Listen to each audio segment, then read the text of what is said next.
বন্ধুরা, এই ভিডিও থেকে তোমরা বিভিন্ন ব্যাসার্ধের বৃত্ত আঁকা ও বৃত্তের বিভিন্ন অংশ সম্বন্ধে শিখবে, যা পঞ্চম শ্রেণীর আমার গণিত অর্থাৎ তোমাদের অঙ্ক বইয়ের পৃষ্ঠা নম্বর 230 ও 231 পৃষ্ঠায় আছে।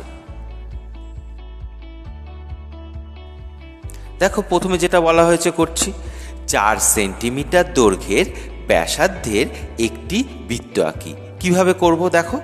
প্রথমে স্কেলের সাহায্যে 4 সেন্টিমিটার দৈর্ঘ্যের সরল রেখাংশ নেওয়া হলো, নাম দিলাম AB। হয়ে গেল।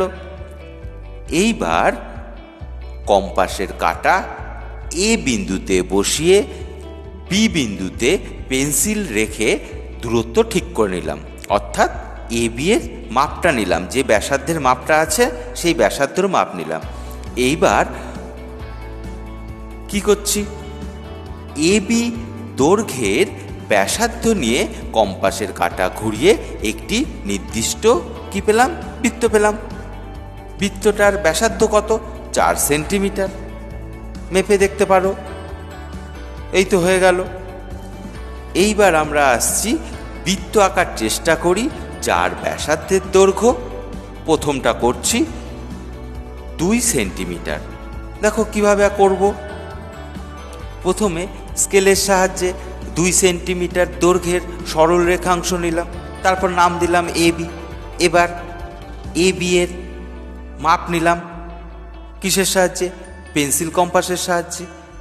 মাপ নিয়ে ওই AB দৈর্ঘ্যের ব্যাসার্ধ নিয়ে কম্পাসের কাঁটা ঘুরিয়ে একটি নির্দিষ্ট বৃত্ত পেলাম, যার ব্যাসার্ধের দৈর্ঘ্য 2 সেন্টিমিটার। এটা হয়ে গেছে।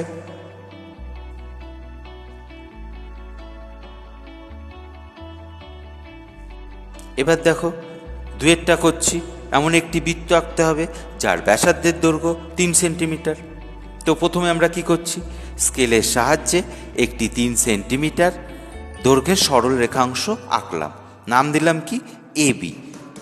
এবার কি করছি, কম্পাসের কাঁটা A বিন্দুতে বসিয়ে B বিন্দুতে পেন্সিল রেখে দূরত্ব ঠিক করে নিলাম, অর্থাৎ AB সরল রেখাংশের মাপ নিলাম।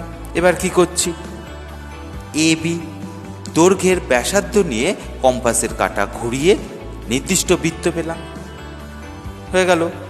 বৃত্তটার ব্যাসার্ধের দৈর্ঘ্য কত? 3 সেন্টিমিটার। এবার পরেরটায় যাচ্ছি। এবার দেখো, এমন একটি বৃত্ত তৈরি করব যার ব্যাসার্ধের দৈর্ঘ্য কত? 3.5 সেন্টিমিটার। স্কেলের সাহায্যে 3.5 সেন্টিমিটার দৈর্ঘ্যের সরল রেখাংশ নিলাম। এবার কি করছি, আবার একইভাবে কম্পাসের কাঁটা A বিন্দুতে বসিয়ে B বিন্দুতে পেন্সিল রেখে দূরত্ব ঠিক করে নিলাম। নিয়ে কি করছি, নিয়ে AB দৈর্ঘ্যের ব্যাসার্ধ নিয়ে কম্পাসের কাঁটা ঘুরিয়ে একটি নির্দিষ্ট বৃত্ত পেলাম। এই তো হয়ে গেল। চারেরটা তোমাদের জন্য, তোমরা নিজেরা চেষ্টা করো।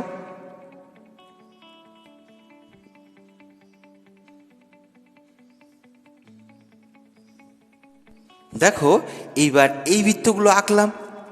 আঁকতে গিয়ে কি কি জানলাম সেটা একটু দেখি।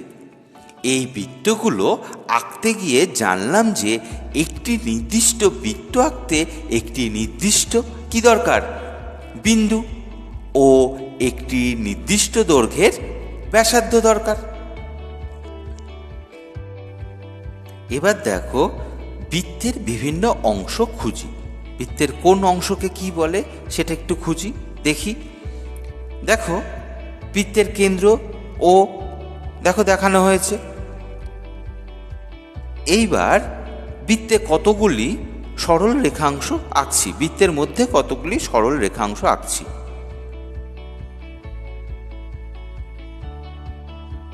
দেখতে পাচ্ছি আঁকা হয়ে গেল। এইবার দেখো, কতগুলো ব্যাসার্ধ আঁকলাম। ব্যাসার্ধগুলো কি কি দেখো দেখানো হচ্ছে পেন দিয়ে। OA, এবার দেখো OB ব্যাসার্ধ, আবার দেখো OC ব্যাসার্ধ দেখো দেখানো হচ্ছে, এবং OD, এগুলো ব্যাসার্ধ। তাহলে ব্যাসার্ধগুলো দেখানো হয়ে গেল। আবার দেখো বৃত্তে কতগুলো সরল রেখাংশ আবার অঙ্কন করছি। দেখো বইতে দেখো তোমাদের অঙ্কন করাই আছে, বইয়ের মতনই নাম দিলাম। তাহলে আমাদের কতগুলো সরল রেখাংশ আঁকা হয়ে গেছে। এইবার এই অংশগুলোকে কি বলে সেগুলো আমরা দেখি। বৃত্তের যে কোনো দুটি বিন্দু যোগ করে দেখো ইএফ, ডিসি ও জিএইচ, এমএন, কেএল সরল রেখাংশ পেয়েছি। এগুলোই জ্যা। দেখো জ্যাগুলো দেখানো হচ্ছে, পেন দিয়ে দেখো দেখানো হচ্ছে জ্যাগুলো।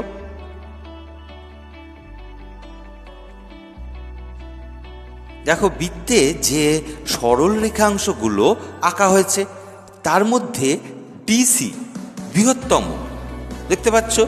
দেখো দেখানো হচ্ছে ডিসি বৃহত্তম এবং এটা কেন্দ্র দিয়ে গেছে এই জ্যাটি ব্যাস। তাহলে ব্যাসই বৃত্তের বৃহত্তম, মানে সবচাইতে বড় জ্যা। তোমরা দেখতে পাচ্ছ ব্যাস ডিসি, এটা ওডি ব্যাসার্ধ এবং ওসি ব্যাসার্ধ, এর যোগফলের সমান। তাহলে কি বলা যায়? ব্যাসের দৈর্ঘ্য ব্যাসার্ধের দৈর্ঘ্যের দ্বিগুণ এবং ব্যাসার্ধের দৈর্ঘ্য ব্যাসের দৈর্ঘ্যের কত? অর্ধেক। এবার দেখো বৃত্তের পরিধি কাকে বলে সেটা দেখি। যে নির্দিষ্ট বক্ররেখা দিয়ে বৃত্ত তৈরি হয় তার দৈর্ঘ্যই পরিধি। দেখো এখানে দেখানো হচ্ছে যে সবুজ অংশটি দেখতে পাচ্ছ তোমরা, এই সবুজ অংশটি পরিধি। তাহলে বুঝতে পারলে পরিধি কাকে বলে। এবার দেখি বৃত্তের কেন্দ্র। বৃত্তাকার ক্ষেত্রের ভেতরের একটি নির্দিষ্ট বিন্দু, দেখো দেখানো হচ্ছে পেন দিয়ে। এই বিন্দু থেকে বৃত্তের প্রত্যেক বিন্দুর দূরত্ব সমান, দেখছি আমরা। এই নির্দিষ্ট বিন্দুই বৃত্তের কেন্দ্র। এবার দেখি যে বৃত্তের যে কোনো দুটি বিন্দু যোগ করলে যে সরল রেখাংশ পাবো সেটি বৃত্তের জ্যা। দেখো দেখানো হচ্ছে এখানে, দেখতে পাচ্ছ বৃত্তের এটি বৃহত্তম জ্যা, যা বৃত্তের কেন্দ্রবিন্দুগামী এবং এটাকেই ব্যাস বলে। তাহলে দেখলাম জ্যা এবং ব্যাস কি? ব্যাসার্ধ। বৃত্তের কেন্দ্র ও বৃত্তের যে কোনো বিন্দুর সংযোগকারী সরল রেখাংশ হলো ব্যাসার্ধ। দেখো এখানে একটি ব্যাসার্ধ টেনে দেখানো হলো। এবার আসছি বৃত্তচাপ। বৃত্তের যে কোনো অংশই বৃত্তচাপ। দেখো দেখানো হচ্ছে বৃত্তচাপ।